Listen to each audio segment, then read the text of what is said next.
সুপ্রভাত। এটা তো ভোরবেলা। এই লোকটা সারা রাত নাক ডেকেছে। তোমার নাক ডাকার জন্য ঘুমোতে পারিনি। তাই নাকি? হ্যাঁ, আকাশের দিকে দেখে তো মনে হচ্ছে এখন হয়তো সকাল 6টা কি 7টা বাজে। এটা প্রথম রাত ছিল।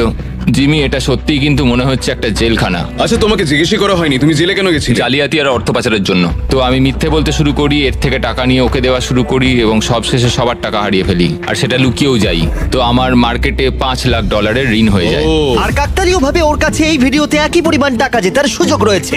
খাবার সময়। এই প্রিজনে আমাদের প্রথম মিল চলে এসেছে। এই খাবারটা কিন্তু প্রিজনের খাবারের থেকে ভালো। যেন মনে হচ্ছে ইয়েন নিজের বাড়িতেই রয়েছে। এখানটা কিন্তু বেশ আরামদায়ক। আর ওদিকে লেনি এই প্রিজনে খাপ খাওয়ানোর চেষ্টা করছে। আমি সারা জীবন মানুষকে জেলে বন্দি করে রেখেছি, আর আজকে আমি নিজেই। খুব অদ্ভুত লাগছে। আমি কখন ঘুমোচ্ছি, কখন উঠছি, কখন খাচ্ছি, কোনো কিছুই বুঝতে পারছি না। এইখানে এইভাবে থাকাটা আমার জন্য খুবই কঠিন। সুপ্রভাত। ইয়েন আর লেনির